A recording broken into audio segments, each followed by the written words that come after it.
Halo guys, selamat datang kembali di channel BroView. Bagaimana kabar kalian semua? Semoga dalam keadaan sehat selalu dan diberi kelancaran dalam segala aktivitasnya. Masih bersama saya Stephen yang akan menjelaskan alur cerita filmnya. Kali ini saya sudah merangkum alur cerita film yang berjudul Felon. Felon adalah film laga besutan sutradara Rick Roman Wook yang juga bertindak sebagai penulis naskah ini dan mengusung tema lama dengan setting penjara mirip film Lock Up yang dibintangi Sylvester Stallone. Dan tentunya sebelum masuk ke ceritanya, seperti biasa, siapkan kopi dan woodbray untuk menemani kalian dalam menonton alur cerita film ini. Dan langsung saja, sekarang kita masuk intro.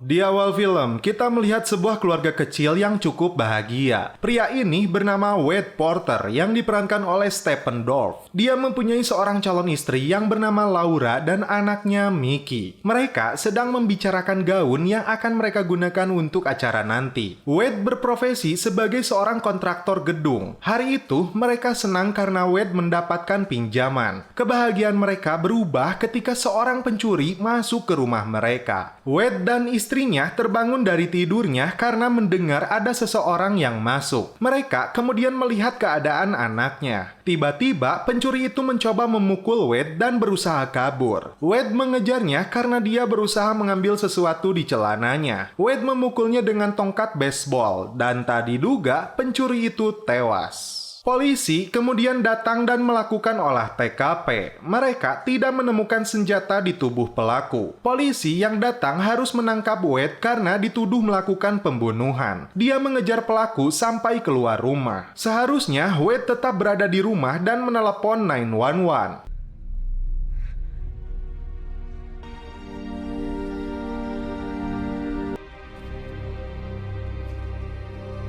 Wade harus mendekam di penjara. Terlihat dia bersama tahanan lainnya mengikuti prosedur ketika masuk pertama kali ke sini. Seragam biru khusus tahanan harus dia kenakan.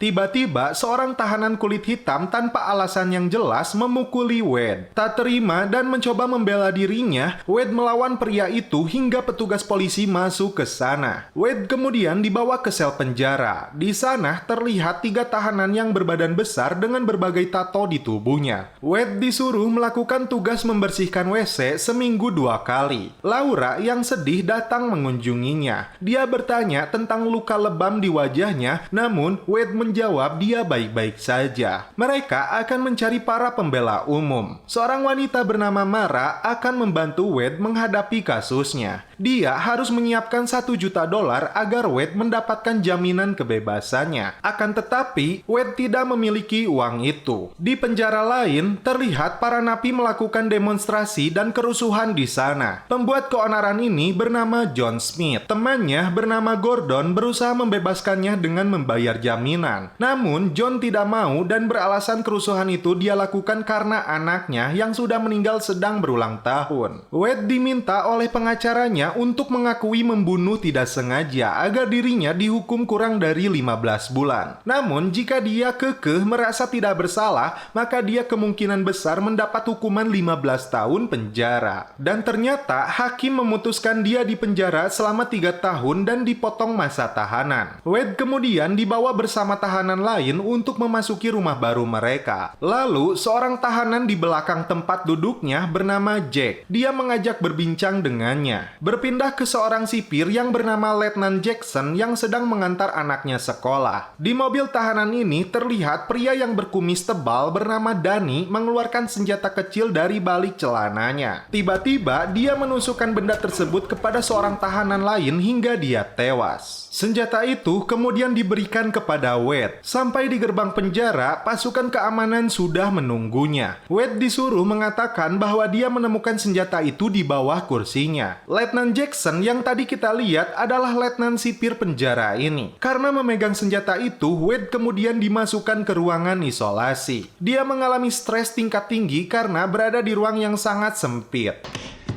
Hey! Hey, guard! One fucking phone call! Even fucking be in there! Dia kemudian diinterogasi para petugas sipir karena melindungi Dennis Samson yang dianggap sebagai psikopat berdarah dingin. Wade kemudian dimasukkan ke sel khusus para pembunuh.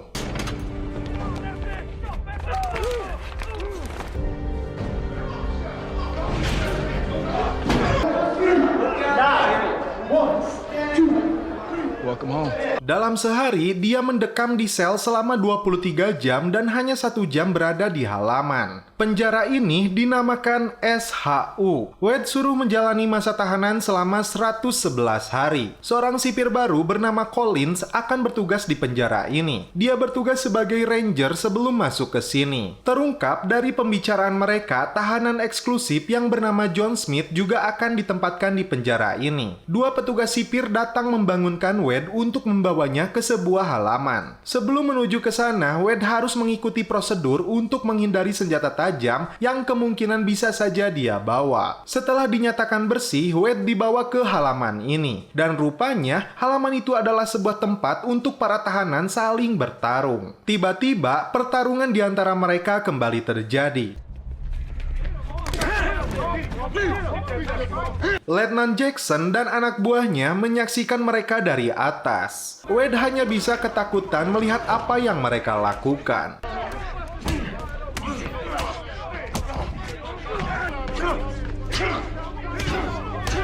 Ketika alarm berbunyi, mereka semua menunduk. Sebuah peluru karet ditembakkan bagi mereka yang membangkang, termasuk William yang berani menantang Letnan Jackson. Dia dibawa ke sebuah ruangan dan dihajar habis-habisan oleh si Letnan. William yang sudah babak belur dibawa ke selnya dan dipertontonkan ke semua tahanan di sana. Laura datang kembali untuk mengunjungi Wade. Wade harus berada di penjara khusus ini akibat kesalahan yang tidak dia lakukan. Laura mengatakan dia mulai kehabisan uang, dan Wade memintanya untuk menggunakan cek pinjaman yang sebelumnya akan dia gunakan untuk usahanya. John Smith yang sebelumnya menjadi dalang kerusuhan di penjara lain, dia dipindahkan ke penjara ini dan dia berada satu sel bersama Wade Porter. Letnan Jackson membaca sebuah tulisan milik John dan menganggap itu semua sebagai omong kosong. Foto istri dan anaknya diperlihatkan. Intinya, Jackson memperingatkan John untuk tidak membuat keonaran di penjara ini atau dia akan menyesal melakukannya. Setelah sipir pergi, John bertanya apakah dia ingin bertarung, namun Wade menjawab tidak. Bahkan kasurnya dia berikan untuk John. Tiba saatnya mereka menuju halaman. Ternyata John disambut mereka di sana karena mengenali sosoknya. Tiba-tiba masuk juga si Jack, orang yang menyuruh Wade memegang senjata sebelumnya. Kembali ke sel, John melihat foto milik Wade yang terlihat Laura dan anaknya Mike. Pria yang diajak John berbincang di halaman adalah Oso, pimpinan gangster wilayah selatan yang memiliki para pengikut. John dapat mandiri atau kata lainnya berdiri sendiri, tidak masuk dalam kelompok manapun di penjara ini. John akhirnya mengajarkan Wade tentang politik di dalam penjara, dengan syarat dia menjauhinya selama berada di halaman. Penjara bukan sebatas gangster, namun tentang ras. Kelompok utara dan selatan selalu berperang. Mereka takkan segan menghabisi musuhnya di mana saja mereka dipertemukan, termasuk menghabisi orang yang tidak mau menjalankan perintah mereka. Ketika masuk ke halaman, Jack menunjuk seseorang yang harus dilawan oleh Wade. Tiba-tiba, ini yang terjadi. Yo, what?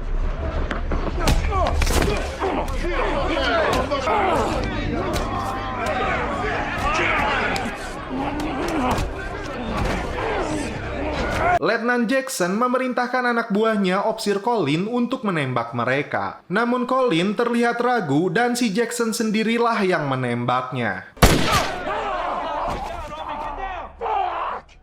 Inilah politik dalam penjara. Mereka hanya bermain dengan para polisi sipir bejat itu. Play by the cops' rules, play by the gang's rules, however they want it. Waktu tahanan 231 hari. Laura kali ini datang bersama Mike. Dia terkejut Wade sekarang botak. Namun Wade kembali mengatakan tidak usah mengkhawatirkannya. Dia memberitahu bahwa cek pinjaman telah ditarik kembali oleh perbankan. Dan untuk bertahan hidup, Wade menyuruh Laura menjual mobil dan rumahnya karena mereka yang terpenting baginya. Halaman menjadi sarana mereka untuk bertarung antara kelompok gangster. Tembakan peluru karet dari petugas di sana menjadi hal yang biasa bagi mereka. Di waktu lain, Jack menyuruh Wade untuk menghajar John. Namun Wade menolaknya. Dan Jack dipukuli oleh Danny dan gangsternya. Karena di luar pandangan, polisi tidak bisa menembak mereka namun melemparkan gas air mata. Saat itulah John Smith membantu Wade. Ketika dibawa kembali ke halaman, kali ini Opsir Colin membisikkan Wade untuk menjaga kepalanya. Kali ini saat berada di halaman, di luar dugaan, kelompok Danny yang dipimpin si kumis menghajarnya hingga bersimbah darah.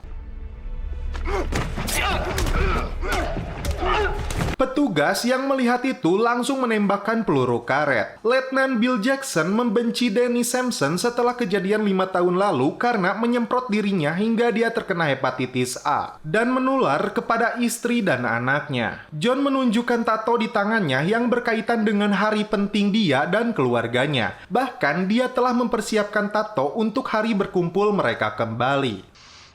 You're an island now, in a sea of sharks.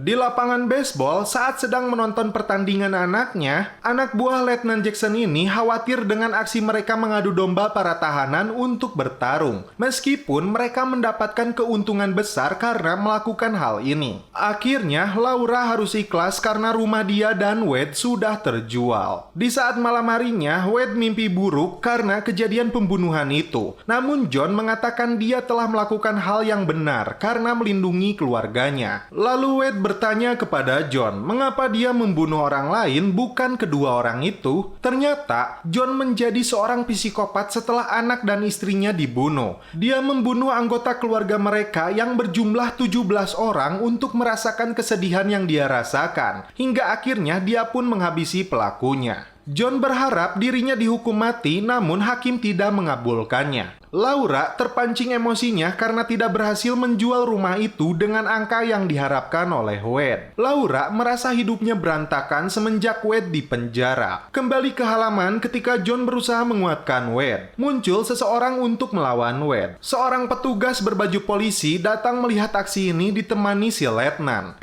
Fuck that motherfucker! Not fighting you, man. Fuck that motherfucker! Karena merasa pertarungan itu tidak menarik, si Letnan Koplak dengan sengaja menembak Wade. Letnan mengancam Danny dan Wade karena napi yang dijebak dalam bis saat mereka menuju penjara telah tewas. Kasus ini dimanfaatkan Letnan untuk mengancam Wade dan Danny Sampson. Saat masa tahanan sudah 427 hari, Danny Sampson dan Wade dipanggil hakim dan juri pengadilan. Karena kasus pembunuhan terhadap tahanan di dalam bis, Sampson dihukum seumur hidup sedangkan Wade mendapat masa hukuman tambahan selama 3 tahun lagi. Wade sangat kecewa dengan keputusan itu. Sementara itu, Laura didesak oleh ibunya untuk meninggalkan Wade. Dia tidak ingin nasibnya sama seperti dirinya. Sebuah surat dia kirimkan untuk Wade agar mereka berpisah. Di sini Wade menangis membaca itu.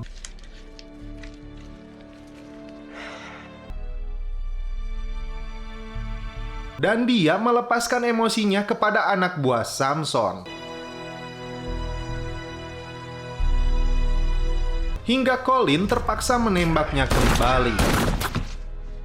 John mengatakan bahwa sekarang dia telah kalah. Gordon kembali ke penjara dan mencoba menghibur temannya ini. Namun John merasa dia lebih baik sendiri dan membiarkan Gordon menikmati hidupnya. John merasa hutang Gordon di masa lalu sudah lunas. Saat malam hari tiba, Bill Jackson terburu-buru datang ke rumah sakit karena mendengar anaknya tertabrak. Bill yang emosi mengancam pelakunya karena berurusan dengan orang yang salah. Dia akan membalas apa yang terjadi kepada anaknya. Kemudian, Laura merasa bersalah ketika Mikey meminta baju ayahnya dibawa masuk ke rumahnya.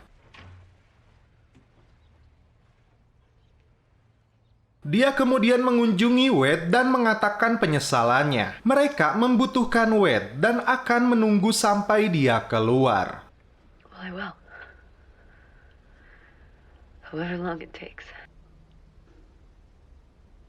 Wade meminta bantuan John untuk mengatasi Jackson yang membuat dia seperti domba peliharaannya. John akan memberikan ide untuk Wade melawannya. Wade meminta tahanan di sel 19 untuk lawannya agar dia bisa memberikan pertunjukan yang menarik. Bukan hanya pertunjukan, Jackson meminta hanya salah satu dari kalian yang keluar hidup-hidup. Kemudian kembali ke Laura dan dia berencana menemui Gordon, teman John.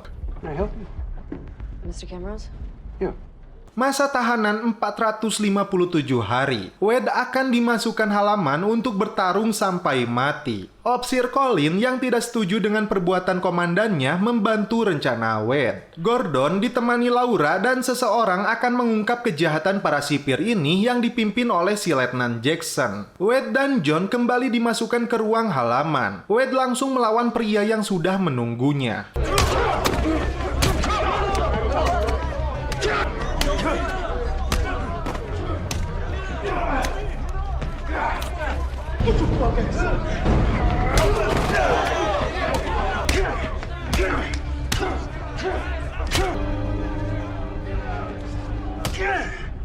Hingga akhirnya Wade berhasil mengalahkan pria itu. Dia hampir saja membunuhnya sesuai keinginan si Jackson. Namun Wade tidak melakukannya. Jackson siap menembak dirinya, namun tiba-tiba John berdiri menghalanginya diikuti napi yang lainnya.